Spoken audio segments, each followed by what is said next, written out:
오늘 우리에게 주시는 하나님의 말씀은 마태복음 6장 5절에서 9절까지 말씀입니다. 마태복음 6장 5절에서 9절까지 말씀, 신약성경 8페이지에 있습니다. 교독하도록 하겠습니다. 또 너희는 기도할 때에 외식하는 자와 같이 하지 말라. 그들은 사람에게 보이려고 회당과 큰 거리 어귀에 서서 기도하기를 좋아하느니라. 내가 진실로 너희에게 이르노니 그들은 자기 상을 이미 받았느니라. 너는 기도할 때에 거기에 들어가 문 닫고 은밀한 중에 계신 내 아버지께 기도하라. 은밀한 중에 계시는 내 아버지께서 반갑시리라. 또 기도할 때에 이방인과 같이 중언부언하지 말라. 그들은 말을 많이 하여야 들으실 줄 생각하느니라.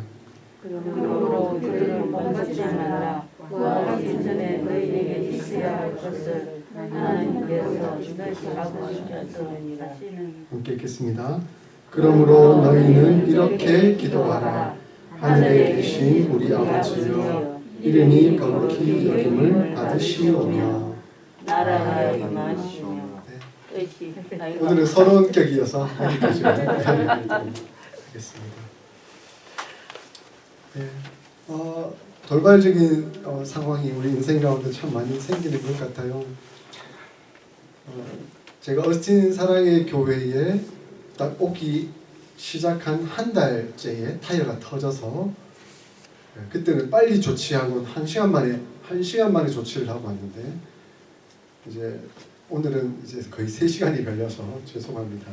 이게 더 오래 걸리는 상황이 되어버리고 말았습니다. 오늘 더더군다나 LA에서 우리 권사님 오셨는데 가는 날이 장날이라고 딱 오늘 같은 타이밍에 이런 상황이 생겨서 또 죄송하기도 하고 또 고맙기도 하고 감사하기도 합니다. 제가 주중에 이렇게 말씀을 묵상하고 또 생각을 쭉 정리하는데 참 지금은 기도할 때이다 라는 생각이 참 많이 들었습니다. 장로님께서 아까 대표기도 하실 때도 하나님 우리 교회가 지금까지 은혜로 서왔는데 지금 과도기 속에서 하나님 베푸시는 은혜 가운데 잘 세워질 수 있기를 또 간절히 기도하는 기도를 올려주셨습니다. 더더군다나 우리 모든 성도들은 함께 지금 진실되게 기도해야 되는 시기인 줄 압니다. 왜냐하면 우리 어스틴 사랑의 교회가 하나님 앞에서 어떻게 서가야 하는지 하는 것을 진지하게 고민하고 또 맡겨드려야 하는 그런 시점이기 때문에 그렇습니다. 그렇기에 저는 기도를 해야 되겠다.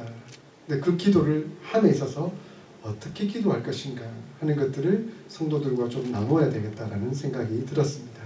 그러므로 우리 주님께서 우리에게 가르쳐 주신 그 기도를 좀 살펴보면서 우리의 기도의 내용을 점검하고 또 우리의 기도를 더 깊이 있게 드릴 수 있는 그런 기회가 되었으면 좋겠다 하는 생각을 했었습니다. 저는 주기도문을 강의한 적이 있습니다. 이전 교회에서 강의를 했었는데요. 그 강의를 한 내용들을 정리해 두고 또 제가 존경하는 한 교수님이, 제가 신학교 시절에 저희를 가르쳤던 교수님이 지금은 은퇴하시고 목회를 하고 계신 교수님께서 이 주기도문 강해에 관련된 책을 또 내셨더라고요. 그래서 그 책을, 여기 나온 책인데요. 밥심으로 사는 나라. 여기 밥심이라는 말이 우리 육체적 일용할 양식일 뿐만 아니라 생명의 떡이신 예수 그리스도를 의미하겠죠. 그 생명의 양식 대신 그 예수 그리스도로 사는 우리 하나님 나라의 의미에 대해서 가르쳐 주신 책이 있어서 이 책도 한 번 더 점검하고 한 번 더 깊이 있게 읽으면서 다시 정리해서 우리 성도들과 나누는 것은 굉장히 중요한 의미가 있겠다 싶어서 다시금 주기도문 강해를 시작하기로 했습니다. 그리스도인들 중에서 기도의 중요성을 부인하거나 기도해야 한다는 의식 없이 살아가는 사람은 없을 것입니다. 그리스도인들에게 기도는 매우 중요합니다.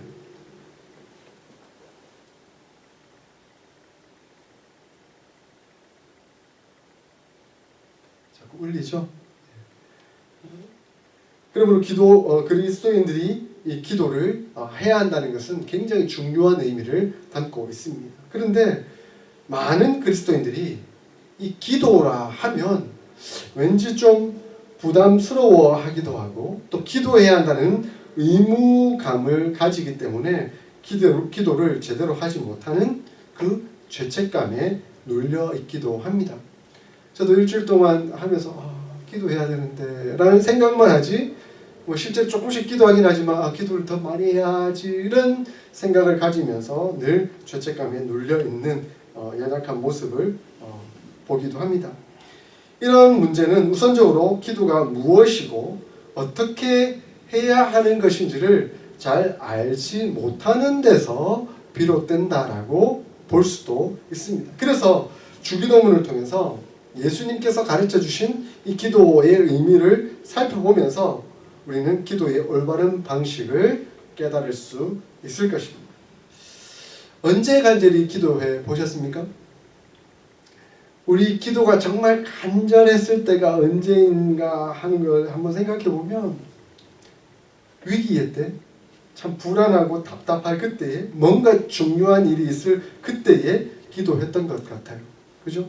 그래서 정말 중요하고 또 위기의 때 내가 정말 간절함이 있을 그때 하나님 앞에 기도했다가 그 문제가 해결되고 나면 은근슬쩍 기도에서 빠져서 좀 느긋하게 자유롭게 그렇게 살아가는 우리의 모습들도 보게 됩니다. 그러나 이 박영돈 교수님께서 그렇게 얘기하시더라고요. 기도는 선물이다, 축복이다, 보물이다. 왜냐하면 기도는 우리의 영혼, 우리의 생명을 더 풍성하게 하고 평강을 얻게 하는 비결이 되기 때문이다 라고 설명하고 있더라고요. 실제 우리 삶 가운데 그랬었잖아요. 위기의 때에, 어려움 때에 기도하게 되었고 기도했더니 하나님께서 그 문제를 해결해 주셨을 뿐만 아니라 우리 마음 가운데 평안과 기쁨과 은혜를 주시고 그것을 통해 하나님과 인격적인 교제가 더 깊어질 수 있는 은혜로 이끌어 주셨잖아요. 우리는 그것을 경험하면서 기도가 선물이었구나, 하나님께서 베풀어 주신 보물이었구나 하는 것을 알게 되는 것입니다. 아멘. 예수님께서 왜 이 주기도문을 우리에게 가르쳐 주셨을까요? 사실 이 주기도문은 마태복음 6장에도 나오지만 누가복음 11장에도 나오는 것을 볼 수가 있습니다. 그 11장에 누가복음 11장에 보면 세례 요한의 제자들에게 기도를 가르쳐 준 것처럼 우리 또한 기도를 가르쳐 주십시오라고 하는 그 제자들의 요청에 의해서 이 주기도문이 설명되고 있습니다. 세례 요한의 제자들은 당시 유대인으로 굉장히 경건한 사람들이었습니다. 유대에 여러 파들이 있었죠. 바리새파, 사두개파. 근데 에세네파라 해서 이 세례 요한의 제자들이 있었는데 그들은 굉장히 경건한 사람들이었습니다. 생각해 보십시오. 유대인들은 기도에 대해서 탁월한 전문가들이었습니다. 그들은 늘 기도 시간을 정해두고 기도하던 사람이었습니다. 습관적으로 기도하던 사람들이었던 것이죠. 그런데 그들이 예수님께 기도를 요청하고 있습니다. 왜 예수님께 기도를 요청하고 있을까요? 아마 예수님이 기도하는 모습을 보면서 그들이 생각했던 기도와는 다르다는 무엇인가를 느꼈던 것 같아요. 예수님은 한적한 새벽에 주님께 가서 간절함으로 진실함으로 그렇게 기도. 우리가 시간을 정해두고 때로는 문구를 만들어서 그것을 읽으면서 하는 그 기도와는 전혀 다른 차원의 기도를 올리고 있는 것을 그들이 보았던 것이죠. 그래서 세례 요한도 우리에게 기도를 가르쳐 주었고 그리고 유대인들이 늘 하고 있는 그 기도가 있는데 이 기도와는 좀 뭔가 다른 예수님만의 어떤 기도의 배움을 그들이 경험하고 싶었던 것입니다. 그래서 예수님 우리에게 기도를 가르쳐 주십시오라고 요청했습니다. 이 예수님의 기도는 당시 그들이 가지고 있던 기도와는 완전 다른 기도였습니다. 그래서 우리는 이 주기도문을 살펴봄으로써 진짜 하나님이신 그 예수님께서 원하시는, 하나님께서 원하시는 그 기도가 무엇인지를 우리는 발견할 수 있고 기도의 의미를 깨달을 수 있을 것입니다. 그러므로 이 주기도문에는 기도의 혁명, 기도에 대한 바른 가치관 변화에 대한 요청이 있다는 것을 우리는 깨달을 수 있을 것입니다. 근데 마태는 누가복음과는 조금 다르게 산상수훈 안에 이 주기도문을 넣고 있는 것을 볼 수 있습니다. 아마 이 마태는 성경을 편집하면서 정리하면서 이 주기도문이 우리에게 주고자 하는 의미가 무엇인지 하는 것을 하나님 나라와 관련시켜서 교훈을 주려고 하는 그런 의도를 가지고 있는 것 같습니다. 산상수훈을 여러분 잘 아시죠? 마태복음 5장부터 시작되는 이 산상수훈을 잘 아시잖아요. 그런데 이 산상수훈의 핵심적인 주제는 무엇입니까? 바로 하나님 나라에 있습니다. 하나님 나라가 무엇인지, 그 하나님 나라의 삶을 살아가는 그리스도인들의 태도, 모습이 어떠해야 하는지 하는 것을 가르치고 있는 본문이 산상수훈입니다. 근데 그 산상수훈 가운데에 주기도문을 위치해 두고 있습니다. 이렇게 주기도문을 위치해 둔 이유는 바로 하나님 나라와 관련해서 우리가 어떻게 기도해야 하는가 하는 것을 가르쳐 주려고 했던 것입니다. 그래서 이 마태는 예수님의 가르침 속에 그 유대인들이 생각했던 그 하나님 나라에 대한 의식과 대조적으로 하나님께서 우리에게 보여주시고자 하시는 그 하나님 나라의 방식에 따른 기도가 어떤 차이가 있는지 하는 것들을 우리에게 설명해 주고 싶었던 것이죠.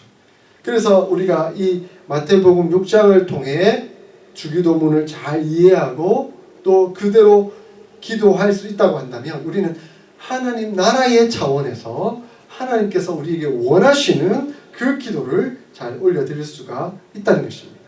그래서 저는 여러분들과 함께 이 마태복음 6장에 나타난 주기도문을 살펴보면서 지향점, 그러니까 멈춰야 할 점, 배격해야 될 점을 깨닫고 지향점, 그 방향으로 바르게 기도해야 될 그 태도를 우리가 깨달았으면 좋겠다라고 생각했습니다. 그래서 이 마태복음 6장을 보면서 주기도문을 보면서 우리의 지향점과 지향점을 잘 알아서 바른 기도를 하나님 앞에 올려드릴 수 있기를 간절히 소원합니다. 이 주기도문은 6개의 간구로 이루어져 있습니다. 그 중에 3개는 당신 청원이고 다른 3개는 우리 청원입니다. 그러니까 주기도문은 6개의 청원으로 이루어져 있는데 앞에 3가지는 하나님을 향한 그 하나님을 위대한 높으신 당신으로 보고 그분께 기도하는 청원으로 드리고 있고 뒤에 3가지는 이제 그 당신 청원을 드린 다음에 우리를 향한 우리 청원으로 이루어지고 있는 것을 봅니다. 먼저 당신 청원, 당신의 이름이 거룩히 여김을 받으시옵소서. 그리고 당신의 나라가 임하시옵소서. 당신의 뜻이 하늘에서 이루어진 것 같이 땅에서도 이루어지기를 간절히 소원합니다. 라고 이렇게 3가지 청원이 이루어져 있습니다. 이 3개의 당신 청원은 결국 하나로 수렴될 수 있는데 바로 하나님 나라입니다. 하나님의 이름이 영광 받는 것, 하나님 나라가 이 땅 가운데 이루어지는 것, 하나님의 뜻이 이 땅 가운데 이루어지는 것, 그것은 다 하나님 나라와 관련되어 있는 것이죠. 그리고 그 이후에 3가지는 우리 청원, 하나님 나라를 위한 간구에 수반되는 우리에게 이루어져야 할 축복과 일용할 양식과 제사함과 악에서 구원을 구하는 그 내용이 이 안에 담겨져 있는 것입니다. 자, 이러한 내용을 살펴보면서 우리는 멈춰야 할 그 잘못된 기도의 내용들을 우리가 깨닫게 됩니다. 그것은 바로 기도의 지향점이라고 할 수 있는데 먼저는 나 기도입니다. 나 기도. 우리 이 기도는 주기도였잖아요. 주님께서 가르쳐 주신 기도였잖아요. 그런데 우리가 드리고 있는 대부분의 기도, 멈춰야 할 바로 그 기도는 나 기도라는 것입니다. 기도의 우선순위를 보면 주님께서 가르쳐 주셨듯이 하나님께 당신을 향해서 먼저 청원이 이루어져 있습니다. 하나님을 위한 기도여야 하는 것이죠. 우리는 하나님을 바라보며 기도하는 거잖아요. 그런데 우리는 너무나 쉽게 주님을 향한, 당신을 향한 기도가 아니라 나를 위한 기도를 드린다는 것입니다. 여러분 기도할 때 한번 생각해 보세요. 그리고 많은 사람들이 기도하는 그 기도 제목들을 우선적으로 한번 보세요. 하나님 내게 복 주세요. 우리 자녀 잘 두게 해주세요. 사업이 성공하게 해주세요. 하나님 이런 시험에 통과하게 해주세요. 이 다 나와 관련된 문제에 집중하고 있잖아요. 그래서 나 기도를 드리는 근본적인 이유는 세상에서 복받고 성공하기 위해서 기도를 도구로 사용하고 있다는 것입니다. 그러니까 그리스도인들조차도 나 기도를 드리면서 기복신앙처럼 하나님 내게 복 주세요. 하나님 내게 복 주세요. 라고 그렇게 기도하고 있다는 겁니다. 우리는 이 나 기도를 멈춰야 합니다. 이 나 기도가 더 확장되면 어떤 기도가 되냐면 영적 명예의 욕망의 도구로 사용하는 기도가 되어버리고 맙니다. 많은 사람들이 기도를 합니다. 근데 그 기도를 많이 하고 보여줌으로써 내가 정말 경건한 사람이라는 평판을 얻고 싶어 합니다. 기도를 그러한 도구로 이용하고 있는 것이죠. 마치 바리새인들처럼. 바리새인들은 영적 명예와 욕망으로 가득했습니다. 그래서 기도했습니다. 오늘 본문에도 그것을 얘기하고 있잖아요. 5절에 예수님께서 지적하고 있는 것처럼 그들은 기도를 많이 하고 신령하고 경건한 사람을 평판을 얻기 위해서 성문어귀에서 그리고 광장에서 사람들이 많이 보이는 그곳에서 기도를 하고 있습니다. 그리고 나는 이 정도 되는 사람이야. 나는 이렇게 기도를 잘하는 사람이야 라고 표현하고 싶었던 것입니다. 그들의 내면에 있는 은밀한 그 영적 욕망을 위해서 기도를 도구화하고 있었다는 것입니다. 그렇기에 예수님은 그러한 기도를 멈춰라. 그러한 기도는 지양해야 된다라고 말씀합니다. 그러한 기도는 외식하는 자들이 하는 기도이다라고 말씀하고 있습니다. 한국에 이런 소문이 있었어요. 장로가 되고 싶은가? 장로가 되고 싶다면 새벽 기도에 나와가지고 제일 앞자리 제일 한가운데 앉아 있어라. 그렇게 소문이 있는 거예요. 왜 그럴까요? 이 교회에서 내가 기도를 가장 많이 하고 내가 가장 기도를 오래 한다 하는 그 모습을 보여주라는 거죠.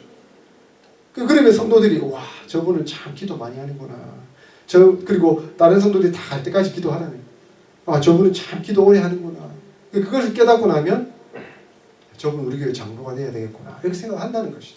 그런데 장로가 되고 나면 새벽기도 쏙 안 나오는 거예요. 자, 그러면 그분은 기도를 지금 이용했던 거죠. 기도를 도구화하고 있었던 거죠.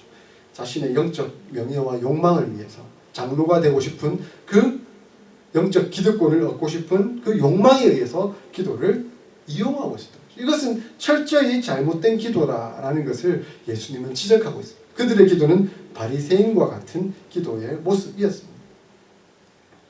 이러한 기도는 마치 중언부언하는 기도와 마찬가지가 되어버리고 맙니다. 이러한 기도는 정말 하나님과 인격적인 교제를 나누고 은혜를 사모해서 드리는 기도가 아니잖아요. 뭔가 자기의 욕망, 자기의 욕구를 채우려고 하는 기도입니다. 그러므로 그들이 하는 기도는 마치 형식만 남아서 의미 없이 되는 주문과 같은 기도가 되어버리고 맙니다. 세상에 수많은 종교들이 있어요. 그리고 그 수많은 종교들은 복받게 하도록 위해서 주문을 가르쳐 줍니다. 그리고 그 주문을 외우도록 하죠. 한국에 또 일본에서 들어온 이상한 종교가 하나 있더라고요. 불교의 한 종파인데 벽을 보고 막 빌면서 주문을 계속 외우면 복받는다라고 그렇게 가르치는 종교가 있더라고요. 기도는 주문이 아닙니다. 기도는 하나님과 함께하는 인격적인 교제입니다. 그런데 이 기도를 마치 주문처럼 생각하고 있다면 이것은 큰 잘못이 되어버리는 것이죠. 그러므로 예수님은 중언부언하는 기도를 하지 말아라 멈춰야 된다. 그것은 지양해야 된다라고 가르쳐 주고 있습니다. 여러분 주기도문을 다 외우시죠?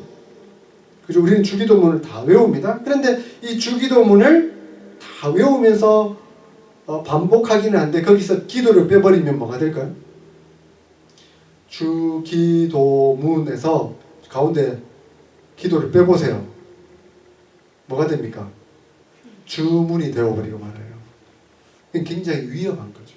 그러니까 이 주기도문, 예수님께서 가르쳐 주신 이 기도를 우리의 마음에 새기고 이 기도를 근본으로 바탕으로 삼아서 주님과 인격적인 교제를 위한 기도로 사용하는 것은 정말 은혜롭고 복된 선물인데, 근데 이것을 그냥 반복적으로 계속 하고 그리고 그러면 하나님께서 복 주실 것이라는 기대감을 가지고 있다고 한다면 이것은 기도가 아니라 주문이 되어버리고 말한다라고 하는 것을 가르쳐 줍니다.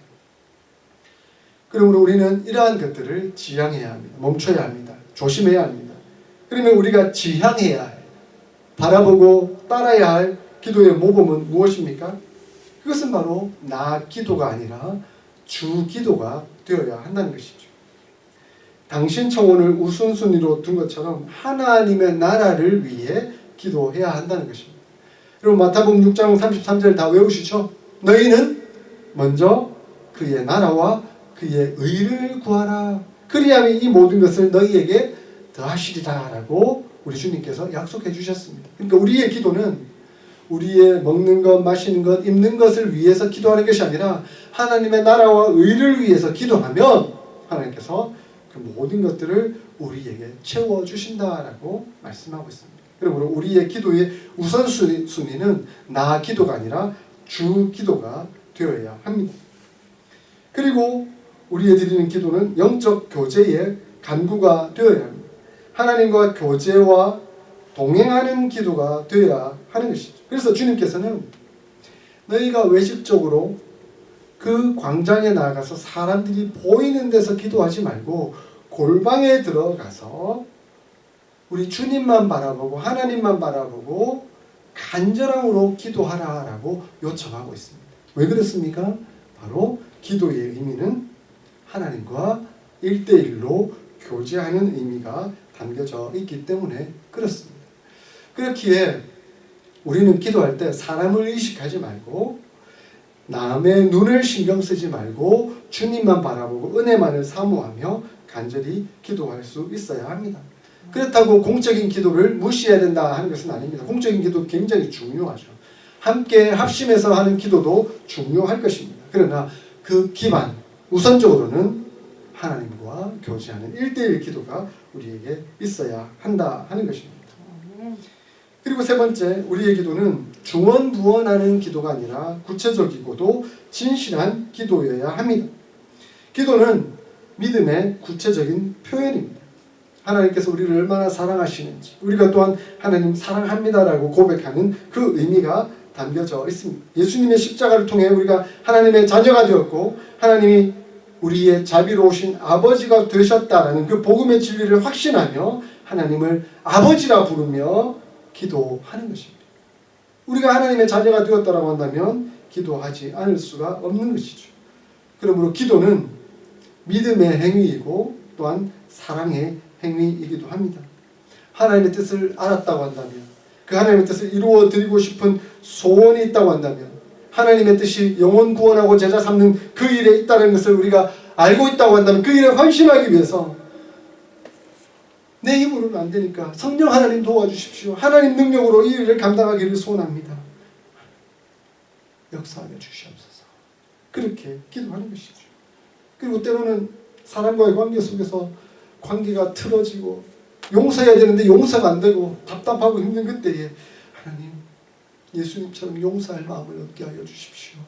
성령 하나님께서 역사하셨던 것처럼 나 또한 용서를 구하고 용서를 하는 그러한 일들이 이루어질 수 있도록 도우시고 역사하여 주십시오. 다윗이 사울을 이해하고 끝까지 복수하지 아니하고 용서했던 것처럼 이 모든 것은 다 사랑에서 나오는 것이죠. 그것은 다 기도에서 나오는 힘이라고 말씀드릴 수가 있습니다. 그러므로 우리의 기도는 구체적이고 진실한 기도가 되어야 합니다. 뿐만 아니라 우리의 간절한 기도는 교회를 세우는 기도가 되어야 하는 것이죠. 하나님께서 우리에게 기도의 의미를 보여주시고 예수님께서 주기도문을 통해서 우리에게 기도를 가르쳐 주시는데 우리가 오늘 그 시작으로 9절을 잠깐 읽었었습니다. 그러므로 너희는 이렇게 기도하라. 하늘에 계신 우리 아버지여 라고 시작하도록 예수님은 말씀해 주셨습니다. 예수님께서 하나님을 아버지라고 부르시도록 역사하신 이것은 정말 획기적인 일입니다. 당시에 유대인들은 하나님을 아버지라고 부른다는 것은 도무지 이해할 수 없는 일이었거든요. 불가능한 일이었거든요. 그런데 예수님께서 하나님을 아버지라고 부르도록 역사해 주셨는데, 이끄셨는데, 근데 그 앞에 나의 아버지가 아니라 우리의 아버지라고 부르도록 인도하셨다는 것입니다. 하나님은 나의 아버지이시고 여러분의 아버지이십니다. 그러므로 하나님은 우리의 아버지이십니다. 자, 그러면 3단 논법 아시죠? 나는 하나님의 자녀입니다. 여러분도 하나님의 자녀입니다. 그러면 우리는 어떤 관계가 됩니까? 형제요, 자매가 되는 것입니다. 그러므로 우리는 새로운 가족 공동체를 이루었습니다. 우리는 직접 피를 나눈 혈육의 가족은 아니지만 예수 그리스도의 보혈로 맺어진 새로운 가족 공동체가 된 것입니다. 그러므로 우리는 교회라는 예수 그리스도의 가족 공동체가 되었고 하나님 나라라는 그 나라 안에서 하나님의 통치를 받으며 살아가는 존재가 되었다는 것입니다. 그럼 우리는 하나님의 나라 안에서 통치를 받고 축복을 누리지만 또한 영광스러운 사명을 수행해 나가기도 합니다. 하나님 나라의 법칙에 따라서. 그러므로 우리는 서로 사랑하고 협력하며 서로를 위해서 기도합니다. 빌립보서 1장에 나타난 대로 사도 바울은 그 빌립보 교회를 바라보면서 내가 항상 너희를 생각하며 간구한다 라고 표현하고 있습니다. 왜 그렇게 표현했을까요? 사랑하니까. 사랑은 마음속으로 말로만 담아져 있는 것이 아닙니다. 사랑은 표현되어야죠. 근데 그 1차적인 표현은 바로 기도로 표현되어야 하는 것이죠. 하나님을 향해서 표현되는 것도 기도이고 또 우리 성도들 서로를 향해서 표현되는 것도 또한 기도입니다. 여러분 하나님 사랑하시죠? 아멘. 우리 서로 사랑하시죠? 아멘. 우리 서로 사랑하고 서로를 위해서 기도하고 계세요? 아멘. 예. 기도하고 있다는 것이 바로 사랑하고 있다는 증거입니다. 그러므로 우리는 하나님 사랑, 우리 이웃 사랑을 기도로 표현할 수 있어야 하겠습니다. 외국에서 한국 교회를 너무너무 본받고 싶어 합니다. 왜냐하면 한국 교회가 아주 부흥하고 든든하게 잘 세워져 가고 있기 때문에 그렇습니다. 근데 외국 교회에서 한국 교회를 탐방하러 와서 2번 놀란다고 해요. 한 번은 한국 교회 교인들이 기도를 너무 많이 한다는 거예요. 정말 기도를 많이 한다는 거예요. 수요 기도회, 새벽 기도회, 금요 기도회. 그래서 막 뜨겁게 기도하고 기도를 너무 많이 하는데, 근데 또 한 가지 놀라운 게 기도를 그렇게 많이 하는데 그렇게 많이 싸운다. 기도를 그렇게 많이 하는데 그렇게 많이 싸우고 분쟁이 있더라는 것이죠. 왜 그럴까요? 왜 그럴까요? 그 기도가 바람직한 열매를 맺지 못하고 있기 때문은 아닐까요? 우리 주님께서 가르쳐 주신 그 기도가 아니기 때문은 아닐까 하는 조심스러운 마음을 가져봅니다. 그래서 한국 교회가 어쩌면 이 자본주의 시대 속에서 상황 속에서 너무 나 기도, 나 중심적인 기도, 내가 높아지려고 하는 그 기도에 함몰되어서 너무 많이 기도하긴 한데 하나님께서 원하시는 그 진실한 기도는 드리지 못하고 있기 때문은 아닐까 하는 생각을 가져봅니다. 그래서 저는 앞으로 7주간에 걸쳐서 주기도문 강해를 찬찬히 한 구절 한 구절 살펴보려고 합니다. 이 주기도문에 나타난 신론, 기독론, 그리고 교회론, 그리고 성령론까지 종합적인 내용들을 한 번 더 정리하면서 여러분들과 나누면서 우리의 기도를 더 깊이 묵상하고 또한 우리 어스틴 사랑의 교회가 하는 기뻐하시는 기도를 올려드리고 더욱더 하나 되는 그런 교회 세워지기를 소원하면서 말씀을 나누려고 합니다. 이런 아름다운 기도를 올려드리고 이 아름다운 공동체를 함께 세워나가는 저와 여러분들이 다 될 수 있기를 주의 이름으로 축원드립니다. 아멘. 아멘.